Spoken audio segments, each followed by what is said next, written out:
बचाओ, भागो, ड्रैगन आ गया, बचाओ।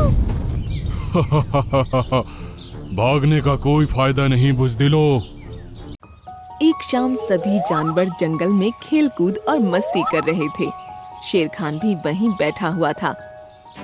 उसी टाइम मिंकू भालू डरी हुई हालत में भागते हुए वहां आया। शेर खान जंगल पर बहुत बड़ी मुसीबत आन पड़ी है। तभी मोंटू बंदर सामने आ गया। मुझे बताओ, मैं करूँगा मुसीबत का सामना। तभी शेर खान ने गुस्सा होकर उसको एक टक्कर मारकर साइड में कर दिया। तुम चुप रहो मोंटू। क्या हुआ मिंकू भालू? मैंने एक ब्लू ड्रैगन को आसमान में उड़ते हुए देखा है। वो अपने मुंह से आग के गोले बरसा रहा है। उसने जंगल में कई जगह आग भी जला दी है। क्या कहा?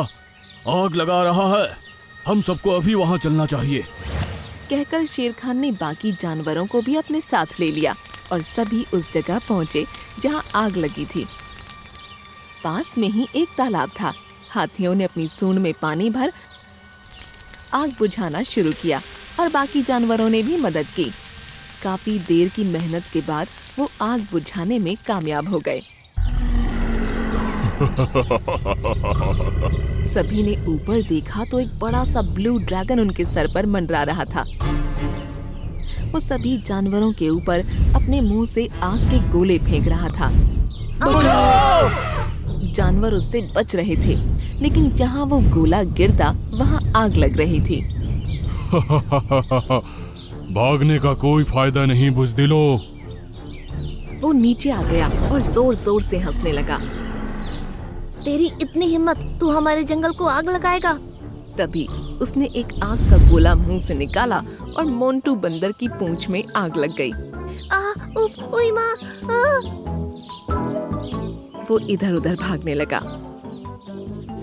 और फिर अपनी पूंछ तालाब में डुबा दी। अब राहत मिली। कौन हो तुम? क्यों हमारे जंगल को बर्बाद कर रहे हो? सब कुछ खत्म कर दूंगा। यहाँ केवल मेरा राज होगा और तुम सब। उसने अपने मुंह से आग का एक और गोला छोड़ा और बोला, और तुम लोगों में से एक एक करके सब के सब मेरा खाना बनोगे। हर दिन एक नया जानवर। ऐसा कहकर वो अपने मुंह से आग बरसाते हुए वहां से उड़ गया। अब क्या होगा शेर खान? हम इससे अपनी जान कैसे बचाएंगे? मैं उससे लड़ने के अलावा और कुछ नहीं कर सकता। जंगल को तबाह होते देखने से अच्छा है कि मैं उससे लड़ते ही खत्म हो जाऊं। शेर खान के मुंह से ये सुनकर अब सभी जानवर परेशान हो उठे। अगली सुबह फिर से एक और ग्रीन ड्रैगन आसमान में उड़ता नजर आया। सभी उसको देख इधर उधर भागने लगे। वो नीचे उतरा तो सब खौफ भरी निगाहों से उसे देखने लगे। तुम कौन हो और यहाँ आने का तुम्हारा क्या मकसद है? मैं ग्रीन ड्रैगन हूँ। आप लोगों को मुझसे डरने की जरूरत नहीं है। मुझे पता है आप सभी ब्लू ड्रैगन से परेशान हैं। मैं उसी से आप सबको बचाने आया हूँ। उसका शांत स्वभाव देखकर सभी जानवरों ने उस पर भरोसा कर लिया। मिंकू भालू भी खुश हो गया कि अब उनको डरने की जरूरत नहीं है। उसी दिन शाम होने पर फिर से जंगल में कोहराम मच गया। आसमान में फिर से ब्लू ड्रैगन उड़ता हुआ नजर आया। बचाओ, भागो, ड्रैगन आ गया, बचाओ। वो भयानक हंसी हंसता हुआ इधर उधर आग के गोले बरसा रहा था। तुम फिर से आ गए हमारे जंगल को नुकसान पहुंचाने। क्यों हमें परेशान कर रहे हो? तुमको बकबक करने की बहुत आदत है। जाते हो या? मुझे मौत का डर नहीं है। मैं तुम जैसे क्रूर जानवर से डर कर नहीं भागने वाला। अच्छा, तो ये ले। ऐसा कहकर उसने शेर खान की तरफ आग का एक गोला छोड़ा। तभी शेर खान के सामने ग्रीन ड्रैगन आ गया और उसने अपने मुंह से एक और आग का गोला छोड़ा। दोनों गोले आपस में टकराकर भस्म हो गए। तू यहाँ क्या कर रहा है? इस जंगल को बचाने के लिए आया हूँ ब्लू। तुम यहाँ से चले जाओ। लगता है पहले तुझे ही मजा चखाना पड़ेगा। ऐसा कहकर उसने अपने मुंह से 2 आग के गोले छोड़े। वो दोनों आग के गोले ग्रीन ड्रैगन को आकर लगे और वो दूर जा गिरा। अभी भी टाइम है, चला जा यहाँ से। मैं हार नहीं मानने वाला। अब ग्रीन ड्रैगन ने अपने मुंह से एक साथ 3 आग के गोले छोड़े और वो ब्लू ड्रैगन को बहुत जोरों से लगे। ग्रीन ड्रैगन ने एक पेड़ को उखाड़ा और उसमें आग लगा दी। फिर वो पेड़ ब्लू ड्रैगन की तरफ फेंक दिया। वो पेड़ बहुत बड़ा था। ब्लू ड्रैगन उसके नीचे दब गया और चिल्लाने लगा। काफी देर बाद उसने खुद को पेड़ से छुड़ा लिया, लेकिन वो अब तक झुलस चुका था और लड़ने के लायक नहीं बचा था। वो चीखते चिल्लाते हुए वहां से उड़ गया। सभी जानवर ये देख बहुत खुश हुए। तुमने आज मुझे और मेरे जंगल को तबाह होने से बचा लिया। हम सभी जानवर हमेशा तुम्हारे आभारी रहेंगे। नहीं शेर खान, ये तो मेरा फर्ज था। अब मैं चलता हूँ। ऐसे नहीं चलेगा ग्रीन ड्रैगन, तुमको कुछ दिन यहाँ रुकना पड़ेगा। हाँ ग्रीन ड्रैगन, आप हमारे जंगल में रुककर हमें मेहमान नवाजी का मौका देंगे तो हमें अच्छा लगेगा। तुम इतने प्यार से कह रहे हो तो ठीक है, मैं कुछ दिन यहाँ रुक जाता हूँ। हो सकता है ब्लू ड्रैगन फिर से यहाँ आए तो मैं उससे निपट लूंगा। ग्रीन ड्रैगन जंगल में ही ठहर गया और सभी जानवरों के साथ घुल मिल गया। वो अपना ज्यादा टाइम मिंकू भालू के साथ ही गुजारने लगा। मिंकू भालू, तुमको एक बात बतानी थी। तुम चाहो तो एक शक्ति हासिल करके हमेशा इस जंगल की रक्षा कर सकते हो। वो कैसे ग्रीन ड्रैगन? तुम्हारे इस जंगल में एक खुफिया सुरंग है जहाँ एक जादुई चिराग रखा हुआ है। अगर तुमने उसको हासिल कर लिया तो तुम अपनी और इस जंगल की सभी परेशानियां दूर कर सकते हो। अगर ऐसा है तो आपने अभी तक उस चिराग को क्यों नहीं लिया? उस चिराग को कोई ड्रैगन नहीं निकाल सकता, इसलिए मैं तुमसे कह रहा हूँ। अरे वाह, जादुई चिराग! मैं उस चिराग को हासिल करके सबसे ताकतवर हो जाऊंगा। ठीक है ग्रीन ड्रैगन, अगर ऐसा कोई चिराग है तो मैं उसको सुरंग से निकालकर जंगल की भलाई के लिए इस्तेमाल करूंगा। बहुत अच्छे, आज शाम मैं तुमको अपने साथ वहाँ लेकर चलूंगा। उससे बात करके ग्रीन ड्रैगन एक पहाड़ी की तरफ उड़ गया।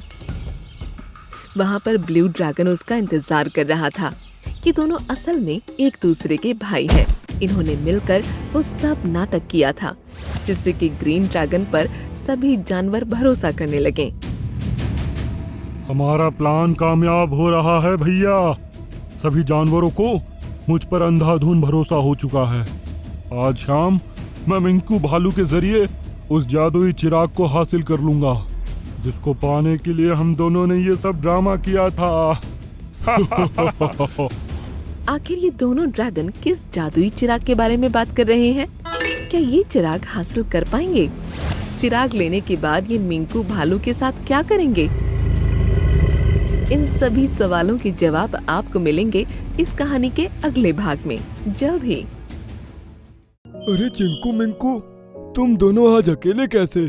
मम्मी हमारे लिए हमारा फेवरेट फ्रूट एप्पल लेने गई हैं, इसलिए हम दोनों को अकेला छोड़ गई। मीनू कबूतरी और बंदर मामा।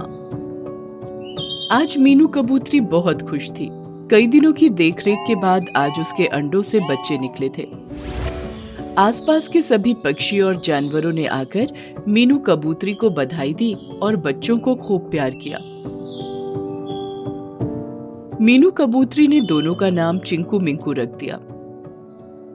एक दिन मीनू दोनों से बोली, चिंकू मिंकू, मैं तुम दोनों के लिए तुम्हारी फेवरेट एप्पल लेने जा रही हूँ। घोंसले से बाहर निकलने की कोशिश नहीं करना, ठीक है? ठीक है मम्मी, हम कहीं नहीं जाएंगे। सुनकर मीनू कबूतरी वहाँ से चली गई। कुछ देर के बाद मोंटू बंदर की उन पर नजर पड़ी। अरे चिंकू मिंकू, तुम दोनों आज अकेले कैसे? मम्मी हमारे लिए हमारा फेवरेट फ्रूट एप्पल लेने गई हैं, इसलिए हम दोनों को अकेला छोड़ गई। शायद मीनू कबूतरी को पता नहीं कि गोल्डी वापस आ चुका है। बंदर मामा, ये गोल्डी कौन है? गोल्डी एक बाज है जिसको तुम्हारे जैसे छोटे बच्चों को खाने में बहुत मजा आता है। लेकिन तुम डरना नहीं, अगर वो आए तो बस एक बार मुझे आवाज दे देना, मैं आ जाऊंगा। कहकर मोंटू बंदर अपने पेड़ पर वापस चला गया। कुछ देर बाद गोल्डी वहां से गुजर रहा था। चिंकू मिंकू को अकेला देखकर वो उनके पास पहुंचा और ललचाई नजरों से उनको देखने लगा। अरे वाह, आज तो मजा ही आ जाएगा। एकदम ताजे ताजे चूजे हैं। पहले किसको खाऊं, लेफ्ट या राइट? दोनों बच्चे उसको देखकर डर गए और उन्होंने शोर मचा दिया। बंदर मामा, जल्दी आओ, गोल्डी बाज हमें खाने वाला है। उनकी आवाज सुनकर मोंटू हक्का बक्का सा हो गया और जल्दी से उछल कूद करता हुआ आया। गोल्डी उनको अपना शिकार बनाता, इससे पहले ही मोंटू बीच में आ गया। इन बच्चों पर बुरी नजर मत डालो गोल्डी, चले जाओ यहाँ से। आज तो इस बंदर ने तुमको बचा लिया, लेकिन अगली बार तुम दोनों को अपना शिकार बना कर रहूंगा। कहकर वो मुंह बनाते हुए वहां से उड़ गया। कुछ देर बाद जब मीनू कबूतरी वापस आई तो बच्चों ने उसको सब कुछ बता दिया। मोंटू भैया, आपका बहुत बहुत शुक्रिया। अगर आज आप नहीं होते तो मैं अपने बच्चों को खो चुकी होती। ये तो मेरा फर्ज था मीनू। अगर तुम पर किसी दिन ऐसी मुसीबत आई तो हम भी तुम्हारी जान जरूर बचाएंगे। सुनकर मोंटू हंसने लगा। भला एक छोटी सी चिड़िया उसकी जान क्या बचाएगी।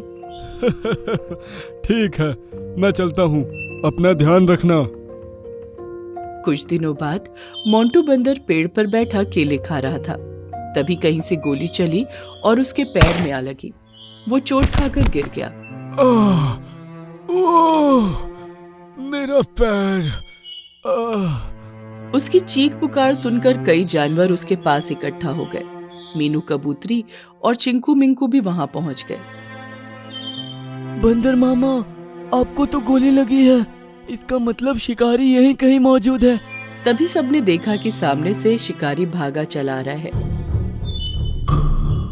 सभी जानवर वहां से भाग निकले। मीनू कबूतरी भी अपने बच्चों के साथ उड़कर पेड़ पर जा छिपी।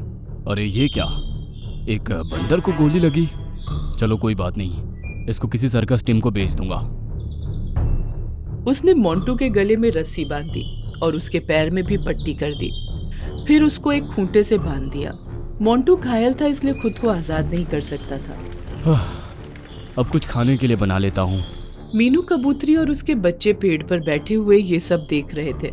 एक बार मोंटू भैया ने तुम दोनों की जान बचाई थी, अब हमारी बारी है।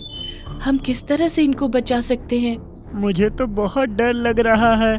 अगर हम बंदर मामा को नहीं छुड़ा पाए तो पता नहीं वो शिकारी शहर ले जाकर उनका क्या हाल करेगा। जंगल के खूबसूरत माहौल में सिकी हुई मछली खाने का अलग ही मजा है। कहकर उसने अपने बॉक्स से मछली निकाली और उसको आग के ऊपर सेकने के लिए टांग दी। आइडिया आ गया बच्चों, ध्यान से सुनो। तुम जल्दी से रेंचो गैंडे को लेकर आओ, मैं भूरी बिल्ली को बुलाकर लाती हूँ। ये तय कर वो तीनों वहां से चले गए। बच्चों ने रेंचो गैंडे को मिलकर सब कुछ बता दिया और उसको अपने साथ आने को राजी कर लिया। दूसरी तरफ मीनू कबूतरी भूरी बिल्ली के पास पहुंच गई। देखो भूरी, अगर तुम मेरा साथ दोगी तो आज तुमको तुम्हारी पसंदीदा चीज मछली खाने को मिल सकती है। क्या कहा? मछली? कहाँ है मछली? बताओ जल्दी। मेरे साथ चलो, तुमको मछली मिलेगी, वो भी सिकी हुई। सुनकर ही भूरी बिल्ली के मुंह में पानी आ गया और वो फौरन उसके साथ चल दी। अब चिंकू मिंकू अपने साथ रेंचो गैंडे को और मीनू कबूतरी अपने साथ भूरी बिल्ली को लेकर वापस उसी जगह इकट्ठे हुए। यार, मुझसे सब्र नहीं हो रहा। मेरी नाक में मछली के सिकने की खुशबू आ रही है। अब तुम्हारा इंतजार खत्म हुआ भूरी। उस मछली पर झपट्टा मारकर सीधा गुफा की तरफ भागना। वो शिकारी तुम्हारे पीछे आएगा और फिर हम इतने में मोंटू बंदर को छुड़ा लेंगे। ठीक है, कहकर भूरी बिल्ली भागती हुई उसके पास गई। एक झपट्टा मारकर उसने मछली को मुंह में दबाया और गुफा की तरफ भागने लगी। इसकी इतनी हिम्मत! अभी रुक! शिकारी चिल्लाता हुआ उसके पीछे भाग गया। तभी बाकी जानवर मोंटू के पास पहुंचे। रेंचो गैंडे ने अपनी सींग को खूंटे में फंसाया और उसको निकालने की कोशिश करने लगा। खूंटा था तो बहुत मोटा, लेकिन रेंचो गैंडे ने पूरी ताकत लगाकर उसको खींचा तो वो उखड़ गया। रेंचो, जल्दी से मोंटू को अपनी पीठ पर बिठा लो। रेंचो ने मोंटू को अपनी पीठ पर बिठा लिया और फिर सभी जानवर वहां से भाग गए। इस तरफ शिकारी गुफा के मुंह तक भूरी बिल्ली के पीछे गया और फिर रुक गया। गुफा के अंदर कोई बड़ा जानवर हो सकता है। अंदर जाना ठीक नहीं होगा। ये सोचकर वो अपने टेंट की तरफ चला गया। वाह, आज तो मजा आ गया। भूरी मजे से मछली को खाने लगी। तुम्हारा बहुत बहुत शुक्रिया मीनू कबूतरी। तुम्हारी वजह से ही आज मेरी जान बच पाई, वरना मैं अकेले खुद को आजाद कभी नहीं करा पाता। मैंने तो पहले ही कहा था मोंटू भैया, जरूरत पड़ने पर मैं भी आपकी जान बचाऊंगी। उसके बाद सभी जानवर वहां से तालाब किनारे गए और मिलकर खूब मौज मस्ती करने लगे। शिकारी जब वापस टेंट पर पहुंचा तो वहां से बंदर को गायब देख वो चौंक पड़ा। जंगली जानवरों ने मिलकर मुझे बेवकूफ बनाया।